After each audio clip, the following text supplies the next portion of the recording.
Hello दोस्तों, पिछले video में मैंने आपको ये प्रॉब्लम दिया था सॉल्व करने के लिए। हालांकि कुछ लोगों ने सॉल्व करके कमेंट बॉक्स में भी अपने कमेंट किए हैं।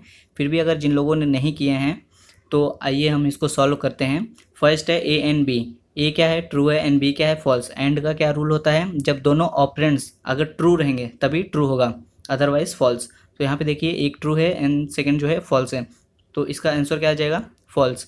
सेकेंड है और में क्या रूल होता है, अगर दोनों ऑपरेंड्स फॉल्स रहेंगे तभी फॉल्स होगा, अदरवाइज ट्रू। तो सेकंड का आंसर क्या आ जाएगा, ट्रू। एंड थर्ड जो है नॉट, ब्रैकेट में A and B. A and B का क्या हो जाएगा, फर्स्ट फॉल्स आएगा इसका, फिर उसके बाद नॉट है तो फॉल्स का क्या हो जाएगा, ट्रू हो जाएगा। तो ये हो जाएगा सब, इसके सारे 1 2 3 के आउटपुट आ गए हैं, आप देख सकते हैं।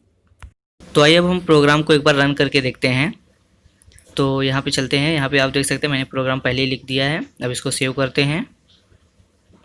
तो यहाँ पे आप क्लास का नाम क्या है, टेस्ट, तो उससे सेव करना है test1.java करके।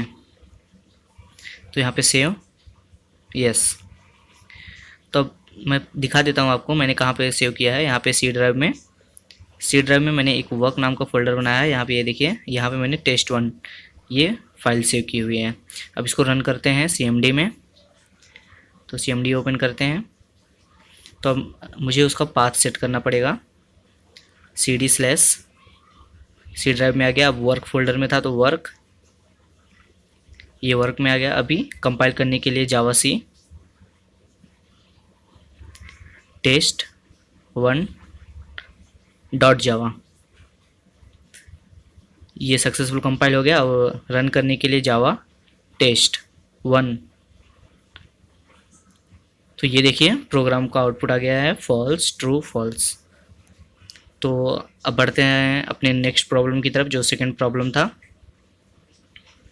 अब सेकंड प्रॉब्लम सॉल्व करते हैं। यहाँ पे A = 60 जिसका बाइनरी कन्वर्जन दिया है, B = 13 इसका बाइनरी कन्वर्जन दिया है। तो फर्स्ट ऑपरेशन क्या परफॉर्म करना है, A एंड B। एंड का क्या होता है, अगर 1 एंड 1 रहा तभी 1 होगा, अदरवाइज 0 होगा। तो यहाँ पे आप देख सकते हैं पूरा करने के बाद क्या आया, 12 आया। तो सेकेंड जो है ए और बी, और का क्या रूल होता है, कोई भी ऑपरेंड्स अगर ट्रू रहा तो ट्रू रिटर्न करेगा, अदरवाइज वो फॉल्स रिटर्न करेगा। मतलब जब दोनों फॉल्स रहेंगे तो फॉल्स रिटर्न करेगा। तो इसका कन्वर्जन करने के बाद कितना आया, 61। थर्ड जो है ए एक्सॉर बी। एक्सॉर का क्या रूल होता है, अगर दोनों ऑपरेंड्स सेम है तो क्या होगा, फॉल्स होगा, अदरवाइज ट्रू होगा। तो यहाँ पे देखिए जब इसका कन्वर्जन करने के बाद कितना आया, 49। फिर उसके बाद है C = नेगेशन ऑफ ए, तो जिसको नॉट भी बोलते हैं। तो इसका सिंपली आप समझ लीजिए, जब भी ये नेगेशन दिखता है तो माइनस लगा के एक बढ़ा देना है। इसका ये शॉर्टकट तरीका है समझने का। तो इसको मैं एक्सप्लेन नहीं करने वाला हूँ, खाली आपको माइनस लगा के एक बढ़ा देना है। 60 था ए, तो क्या करना है, एक माइनस लगाना है और 61 कर देना है, इसको एक बढ़ा देना है। तो अभी देखिए ये उसके बाद है C = A, 2 बार इसको लेफ्ट शिफ्ट करना है। मतलब क्या कि राइट साइड से 2 0 लगाना है और लेफ्ट की तरफ से कोई भी 2 नंबर को हटा देना है। तो यहाँ से जब मैंने लेफ्ट की तरफ से 2 नंबर को हटाया और राइट की तरफ से 2 0 ऐड किया तो ये कितना हो जाएगा, 240। अब फिर उसके बाद लास्ट जो है ए राइट शिफ्ट करना है 2 बार। तो राइट शिफ्ट करना है तो मतलब क्या, लेफ्ट की तरफ से 2 0 ऐड करना है और राइट की तरफ से 2 0 को हटा देना है। फिर उसके बाद जो बाइनरी नंबर आएगा उसका डेसिमल में कन्वर्जन कितना होगा, 15। तो 6 का आंसर क्या हो जाएगा, 15। तो आइए अब हम इसको अपने सिस्टम पर रन करके देखते हैं, जो भी हमने आउटपुट निकाला है वह सही है या फिर गलत है। तो यहाँ पे आप देख सकते हैं मैंने प्रोग्राम को ऑलरेडी लिख दिया हुआ है। अब आइए इसको सेव करते हैं, फाइल पे जाके सेव एस। तो यहाँ पे क्लास का नाम क्या है, test2, तो वही मैं रखूँगा, test2.java। अब इसको सेव करते हैं। तो यहाँ पे देखिए सी ड्राइव में वर्क फोल्डर में है, तो सेव कर दिया। तो अब अपना कमांड प्रॉम्प्ट ओपन करते हैं। यहाँ पे मुझे पाथ सेट करना पड़ेगा, पहले सी ड्राइव में जाना है, सी ड्राइव में वर्क फोल्डर में जाना है। तो ये वर्क फोल्डर में आ गया। अब कंपाइल करने के लिए जावा सी test.java, यहाँ पे 2 आएगा तो मैं यहाँ पे 2 कर देता हूँ, ये हो गया। अभी एंटर करता हूँ। तो यहाँ पे देखिए कंपाइलेशन सक्सेसफुल रहा। अब रन करने के लिए जावा टेस्ट 2। तो यहाँ पे आप देख सकते हैं हमने जितने भी आउटपुट निकाले हैं सभी के सभी सही है। तो आइए अब हम अपने टॉपिक की तरफ आगे बढ़ते हैं।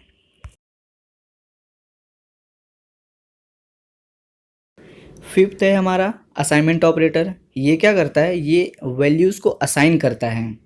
इसमें most of the equal to operator का यूज किया जाता है। कुछ एग्जांपल से समझते हैं। जैसे आपको a equal to a plus 1 लिखना है, आप उसको सिंपली असाइनमेंट ऑपरेटर का यूज करके कैसे लिख सकते हैं, a प्लस इक्वल टू 1। उसी तरह आप माइनस का भी लिख सकते हैं, a equal to a minus 1 को a माइनस इक्वल टू 1। हर एक ऑपरेटर को आप इसी तरह यूज करके लिख सकते हैं। जैसे एंड का a equal to a and b है, तो उसको क्या a and equal to b लिख सकते हैं। लेफ्ट शिफ्ट में अगर आपको करना है तो a equal to a left shift 2 बार किया है यहाँ पे, तो मैं इसको सिंपली ऐसे लिख दूंगा a left shift equal to 2। जैसे अगर मॉडुलो का चाहिए तो मॉडुलो में भी आप कर सकते हैं a equal to a modulo b, तो इसका क्या हो जाएगा simply a modulo equal to b। इसी तरह हम हर एक ऑपरेटर का असाइनमेंट ऑपरेटर में कन्वर्ट करके लिख सकते हैं। तो आइए कुछ एग्जांपल से समझते हैं, तो आपका जो भी डाउट रहेगा वो क्लियर हो जाएगा। एग्जांपल में देखते हैं, पब्लिक क्लास टेस्ट। टेस्ट जो है वो क्लास का नाम है, उसी का यूज करके हमको अपने प्रोग्राम को सेव करना है टेस्ट डॉट जावा, और कंपाइल करने के लिए जावा सी टेस्ट डॉट जावा। और जब सक्सेसफुल कंपाइल हो गया उसके बाद रन करने के लिए जावा टेस्ट, तो आपका आउटपुट जो रहेगा वो आ जाएगा। तो यहाँ पे देखिए मैंने a इक्वल टू 10 लिया है, b इक्वल टू 20 लिया है और c इक्वल टू 0 ले लिया है। अब यहाँ पे आपको फर्स्ट में क्या करना है उसको लेफ़्ट शिफ्ट करना है 2 से, फिर उसके बाद एक और ले लेते हैं, यहाँ पे राइट शिफ्ट आपको करना है 2 बार, फिर उसके बाद एंड ऑपरेटर का यूज किया है c and equal to a। यहाँ पे एंड ऑपरेटर का यूज करके आपको c की वैल्यू फाइंड करनी है। फिर मैंने एक्सॉर ले लिया, c XOR equal to a, फिर उसके बाद और ऑपरेटर का यूज किया c इक्वल टू a। तो यहाँ पे आपको जो भी आउटपुट आएगा आपको कमेंट बॉक्स में कमेंट करना है। नेक्स्ट वीडियो में मैं इसका जो भी आंसर है वो आपको बताऊँगा। 6 ऑपरेटर है कंडीशनल ऑपरेटर। कंडीशनल ऑपरेटर को टर्नरी ऑपरेटर के नाम से भी जाना जाता है। ये बिल्कुल सेम रहता है किसकी तरह, इफ़ एल्स की कंडीशन की तरह। तो यहाँ पे देखिए जैसे आप इफ़ में लिख देते हैं, अगर वो ट्रू रहता है तो फर्स्ट वाला स्टेटमेंट प्रिंट हो जाता है, अगर रॉन्ग रहता है तो एल्स वाला स्टेटमेंट प्रिंट होता है। सेम इधर भी यहाँ पे देखिए एक यहाँ पे क्या करना पड़ता है, यहाँ पे आपको एक वेरिएबल ले लेना पड़ता है कोई भी। यहाँ पे देखिए वेरिएबल एक्स लिया है जिसमें असाइन किया है एक्सप्रेशन। जो आप इफ़ के ब्रैकेट में एक्सप्रेशन डालते हैं वही यहाँ पे भी डालना रहता है। सेम एक्सप्रेशन में मैंने लिख दिया a is greater than b, तो यहाँ पे क्वेश्चन मार्क है, ये क्या करेगा कंडीशन को चेक करेगा। अगर ट्रू रहा तो ये वाला वैल्यू रिटर्न करेगा। वैल्यू इज़ ट्रू पे आपने जो भी नंबर डाला है वहाँ पे वो वाली वैल्यू वो रिटर्न करेगा। अगर रॉन्ग रहा तो वैल्यू इज़ फॉल्स, तो वो वाला स्टेटमेंट जो है वो रिटर्न करेगा। वो एक एग्जांपल से समझते हैं। तो यहाँ पे पब्लिक क्लास टेस्ट जो है वो क्लास का नाम है, तो इसी से आपको डॉट जावा करके आपको फाइल को सेव करना है टेस्ट डॉट जावा। तो यहाँ पे देखिए int a comma b 2 variable ले लिया, इंट a में असाइन कर दिया 10। अब यहाँ पे फर्स्ट क्या है, b इक्वल टू ब्रैकेट में यहाँ पे एक्सप्रेशन क्या है, a इक्वल टू 1। अगर ये ट्रू है तो 20 रिटर्न करेगा, अदरवाइज 30 रिटर्न करेगा। तो यहाँ पे आपको b की वैल्यू फाइंड करनी है, और फिर उसके बाद सेकंड में क्या फाइंड करना है, b इक्वल टू ब्रैकेट में a इक्वल टू 10। तो अगर ये ट्रू है, a इक्वल टू अगर 10 है तो ये 20 रिटर्न करेगा, अदरवाइज 30 रिटर्न करेगा। तो यहाँ पे आपको b की वैल्यू प्रिंट करानी है 20 या फिर 30। तो आपका जो भी आउटपुट है इसमें आप कमेंट कर दीजिए। तो इसका जो भी सोल्यूशन है मैं नेक्स्ट लेक्चर में बताऊँगा। हालाँकि प्रॉब्लम बहुत ही ज़्यादा ईजी है, फिर भी आप कर दीजिए। तब तक के लिए आप हमारे यूट्यूब चैनल को सब्सक्राइब कीजिए और कमेंट में मुझे ज़रूर ये बताइए कि आपको ये वीडियो कैसे लगा। तब तक के लिए बाय और थैंक्स फॉर द वॉचिंग।